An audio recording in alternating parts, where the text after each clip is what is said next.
Hello students, आज हम chartered documents of a companies का लेक्चर नंबर 3 स्टार्ट कर रहे हैं। बेसिकली अभी हमने लेक्चर नंबर 1 और 2 में memorandum of association and article of association के बारे में पढ़ा।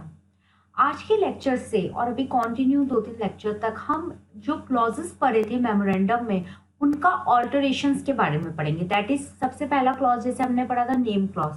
तो आज का जो हम लेक्चर स्टार्ट करेंगे उसका पॉइंट ही यही है, लेक्चर का टॉपिक ही यही है कि ऑल्टरिंग हम कैसे कर सकते हैं एक नेम क्लॉज में।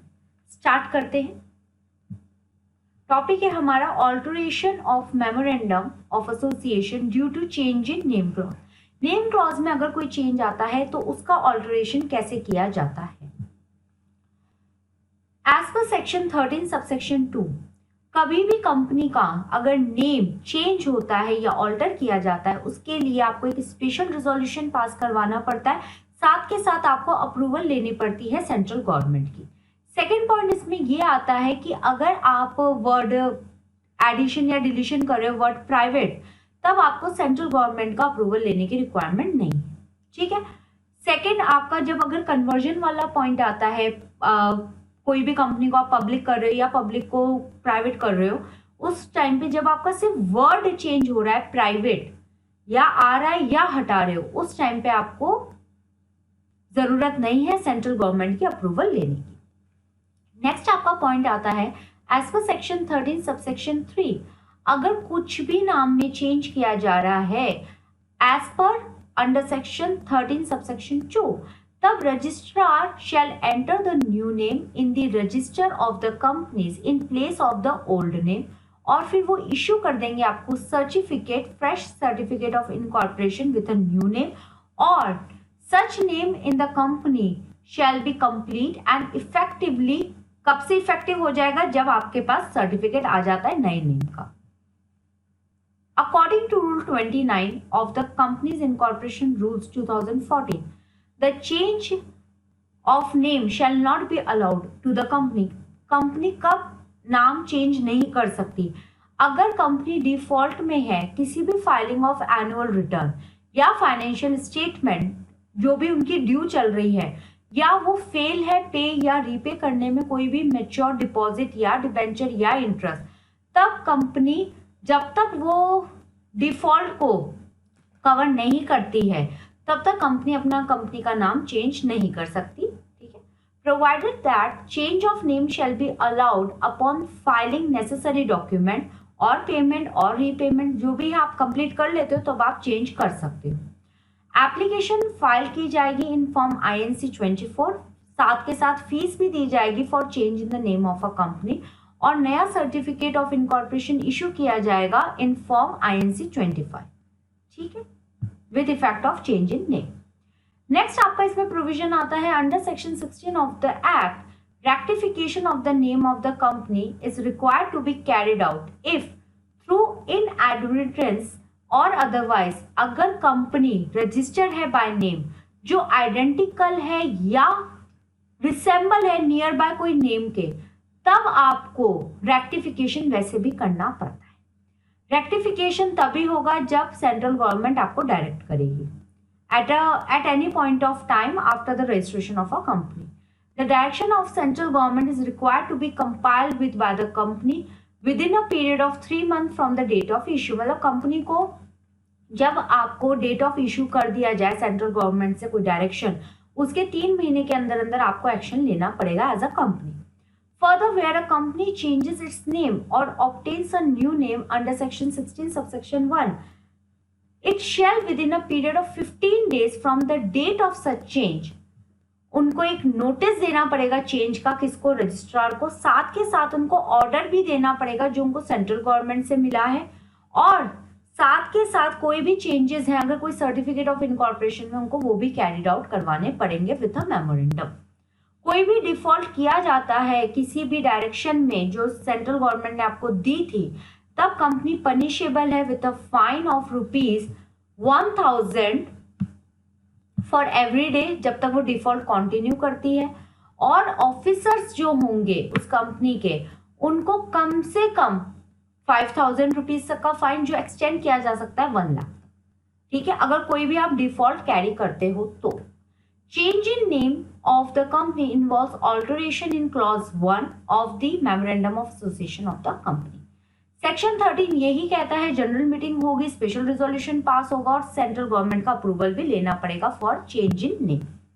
मेथड क्या है चेंजिंग करने का नाम? पहला, या तो आप कन्वर्ट करवा रहे हो, आफ्टर इनकॉर्पोरेशन अगर कंपनी अपना नाम चेंज कर रही है तो वो कन्वर्ट कर रही होगी प्राइवेट से पब्लिक, ठीक है, तब उसको कन्वर्जन करवाना है। नेक्स्ट, पब्लिक टू प्राइवेट हो रही है तब हो सकता है, या चेंज किया जा रहा है नाम ही, जैसे एबीसी लिमिटेड को हम चेंज करके XYZ लिमिटेड कर रहे हैं। ये 3 केसेस में चेंजेस किए जा सकते हैं। पहला पॉइंट वही है, सेक्शन 13 फॉलो करना है। क्या? जनरल मीटिंग करनी है, स्पेशल रिजोल्यूशन पास करवाना है, अप्रूवल लेना है सेंट्रल गवर्नमेंट का। बट अगर वर्ड प्राइवेट ही एडिशन डिलीशन हो रहा है, मतलब इन दोनों केस में नाम आप सेम रख रहे हो, बस वर्ड प्राइवेट डाल रहे हो या डिलीट कर रहे हो, उस केस में सेंट्रल गवर्नमेंट का अप्रूवल रिक्वायर्ड नहीं है, बट स्पेशल रिजोल्यूशन पास करवाना पड़ेगा। नेक्स्ट पॉइंट आता है आपका प्रोसीजर क्या है for alteration in name clause of memorandum. आपको प्रोसीजर क्या करना है? सिंपल प्रोसीजर है, और ये अभी मान के चलो जितने ऑल्टरेशन है सब में ये प्रोसीजर चलेगा। सबसे पहले आप बोर्ड मीटिंग कॉल करोगे। बोर्ड मीटिंग आपकी कॉल की जाती है अंडर सेक्शन 173 सबसेक्शन 3 में। बोर्ड रिजोल्यूशन वहां पे आपका पास किया जाएगा और रीजन दिया जाएगा आपको ये नेम चेंज क्यों करना है, और अप्रूवल लिया जाएगा सारे बोर्ड्स का, ठीक है, कि हम ये चेंज कर ले, बोर्ड ऑफ डायरेक्टर का अप्रूवल लिया जाएगा। प्रॉपर रिजोल्यूशन पास किया जाएगा, board resolution, authorising company secretary और डायरेक्टर टू द, वो बनाएंगे उसको एप्लीकेशन, और रजिस्ट्रार ऑफ कंपनी के पास एप्लीकेशन फाइल होगी इन INC 1। उसके बाद प्रपोज नेम अवेलेबिलिटी चेक की जाएगी। As per section 4 subsection 4 of the act, read with rule 9 of companies incorporation rules 2014, reservation और अवेलेबिलिटी के लिए एप्लीकेशन दी जाएगी, शैल बी इन RUN, जो वहां पे हमने पढ़ा था मेमोरेंडम में। इसके साथ साथ 1000 रुपए की फीस भी दी जाएगी। In selection of a company name क्या होगा? आपको एज पर रूल 8 के सारे प्रोसीजर गाइडलाइंस को फॉलो करना है। रूल 9 भी फॉलो किया जाएगा एज पर अमेंडमेंट रूल्स 2014। और उसके बाद आप एन एप्लीकेशन करोगे किसकी? रिजर्वेशन ऑफ नेम की, प्रॉपर वेब सर्विस पे करोगे, MCA पोर्टल पे, और देखोगे कि अप्रूव किया जाता है, रिजेक्ट किया जाता है, जो भी केस होता है बाय द रजिस्ट्रार। एप्लीकेशन जो आपकी फॉर्म रन में जाती है टू ROC, उसके साथ आपको फॉलोइंग डॉक्यूमेंट देने हैं। पहला पॉइंट समझना, अगर चेंज किया जा रहा है एग्जिस्टिंग नेम, एग्जिस्टिंग कंपनी का नाम चेंज करा जा रहा है, तो बोर्ड रिजोल्यूशन की कॉपी जाएगी। अगर change of name is due to direction receive from the CG, तब आपको उस डायरेक्शन की कॉपी भी साथ में भेजनी है।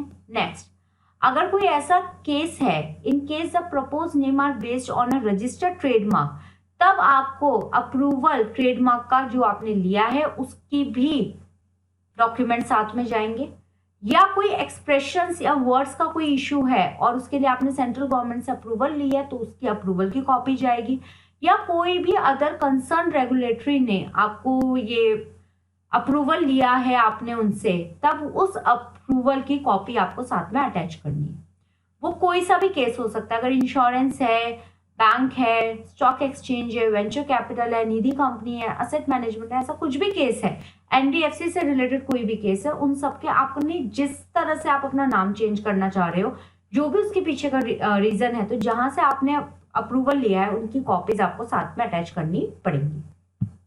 Next, NOC from sole proprietor, partner और अदर एसोसिएशंस, मतलब आपके साथ जो भी अदर एसोसिएट्स हैं, पार्टनर्स हैं, सोल प्रोप्राइटर, उनसे आपको नॉन ऑब्जेक्शन सर्टिफिकेट भी लेना पड़ेगा और वो भी आपको अटैच करना पड़ेगा।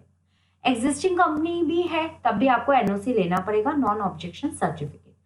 कॉपी आपको एक एफिडेविट की भी लगानी पड़ेगी जो नॉन जुडिशियल स्टैम्प पेपर पे होनी चाहिए, एज पर कंपनी जो रजिस्टर की जाती है, notified by CBDT electoral trust scheme 2013 में, आपको वहां से भी कॉपी लेकर लगानी है।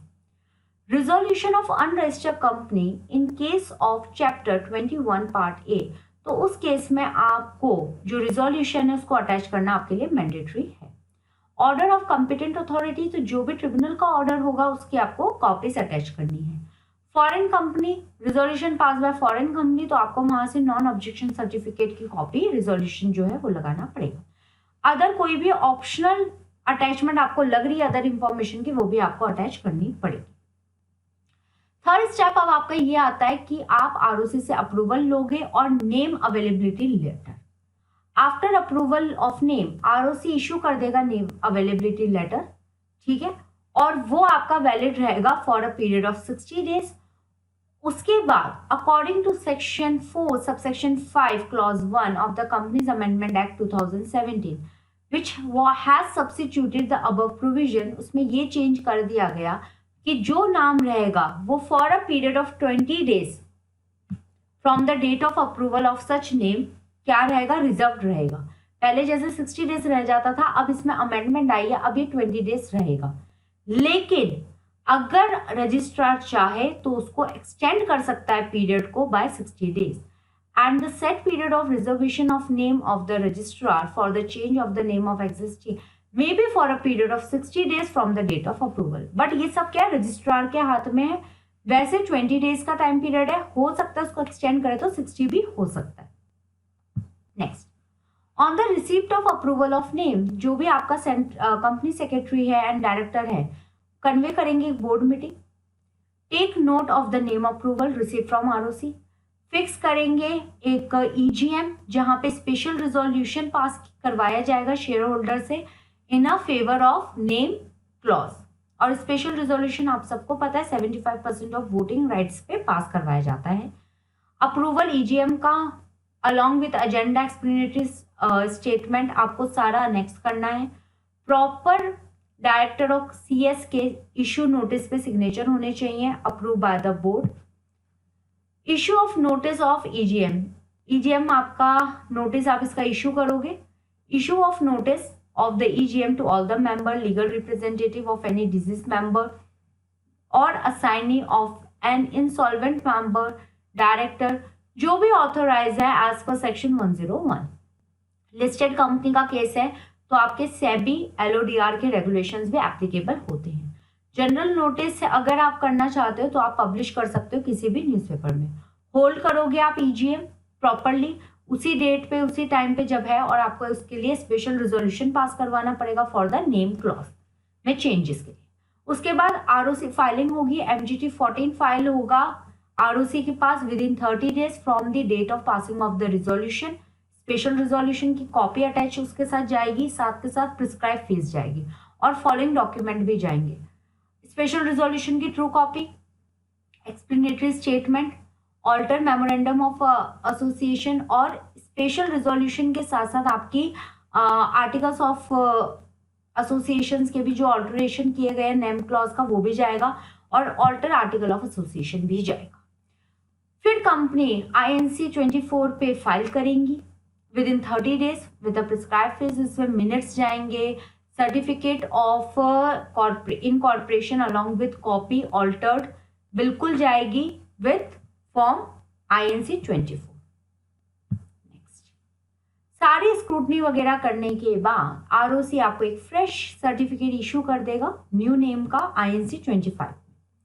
इंटीमेट करोगे आप हर एक कंसर्न पर्सन को, हर एक अथॉरिटी को कि आपका नाम चेंज हो गया है, चाहे वो स्टॉक एक्सचेंज हो, NSDL हो, CDSL हो, हर जगह आपको इन्फॉर्म करना है जिन जिन से भी आपका वर्क है।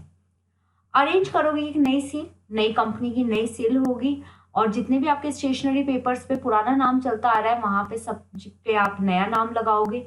नया नाम का आपको साइन बोर्ड भी बनवाना पड़ेगा और हर जगह आप डिस्प्ले करोगे। करेक्ट करोगे अपने सारे रजिस्टर ऑफ मेंबर्स, हर एक कॉपी, सब चीजों को। और जो भी आपका, हाँ एक पॉइंट और इसमें आता है कि जो आपका पुराना नाम था कंपनी का वो भी 2 साल तक आपको स्पेसिफाई करके रखना है नए नाम के नीचे, ठीक है। 2 साल तक जब चेंज हुआ है उस पीरियड से लेके 2 साल तक आपको अपने पुराना नाम भी कंपनी का अपने नए नाम के नीचे लिखना पड़ेगा, ठीक है। नेक्स्ट पॉइंट आपका आता है name change requirement under regulation 45 of SEBI LODR regulation 2015। अगर नेम चेंज हो रहा है तो अगर किसके लिए हो रहा है, एज पर सेबी एलओडीआर रेगुलेशन, तब आपका रेगुलेशन 45 का रूल आता है। हर एक लिस्टेड कंपनी जो भी चेंज कर रही है अपना नाम, उनको फॉलोइंग कंडीशन फुलफिल करनी है। पहला, a time period of at least 1 year should be lapsed हो जाए लास्ट नेम में, मतलब जो आपका नया नाम आप अब करना जा रहे हो चेंज, पुराने नाम को कम से कम 1 साल हो जाए। At least 50% of its total revenue in preceding 1 year period should have been accounted for by the new activity suggested by the new name, मतलब उसके लिए इसमें यूज की गई हो। Next, the amount invested in the new activity और project, मतलब fix assets plus advances, work in progress, inventory, investment, trade receivables, cash and cash equivalent, अगर वो 50% हो असेट्स ऑफ अ कंपनी के, तो एडवांस आपके इंक्लूड होने चाहिए। एडवांस में आपको क्या क्या इंक्लूड करना है? Those extended to the contractor and supplier toward execution of project specific to new activity reflected in the new name, ये सब आपका एडवांसेस में आएंगे। कंफर्म करोगे प्रॉपर कंप्लायंसेस और सबमिट होगी एक ऑडिटर सर्टिफिकेट, किसको? स्टॉक एक्सचेंज को। ये सब कुछ आपको प्रॉपरली सर्टिफाई करवाना है। नया name along with the old name disclose किया जाएगा वेबसाइट पे of the respective stock exchange and companies listed for a continuous period of 1 year from the date of the last name change, कम से कम 1 साल तक वो लिस्टेड होनी चाहिए। If any listed entity has changed its activity which are not reflected in its name, it shall change its name in line with the activity within a period of 6 months from the, जब उन्होंने activity change करी है उसके 6 महीने के अंदर अंदर वो अपना नाम कंपनी का एज पर देयर एक्टिविटी भी रख सकते हैं। नेक्स्ट पॉइंट आता है effect of change. Last point है, the effect of change shall not affect any right और ऑब्लिगेशन। देखो, नाम में चेंज हो रहा है, राइट और ऑब्लिगेशन में कोई भी इफेक्ट नहीं आ रहा है, ठीक है। तो नया नाम सिर्फ अगेंस्ट द कंपनी होता है, against the right and duty नहीं होता। अगर कंपनी चेंज करती है अपना नाम और नया नाम रजिस्टर करती है, तो अगर वो पुराने नाम से कोई काम करती है तो वो वैलिड नहीं होगा, ठीक है।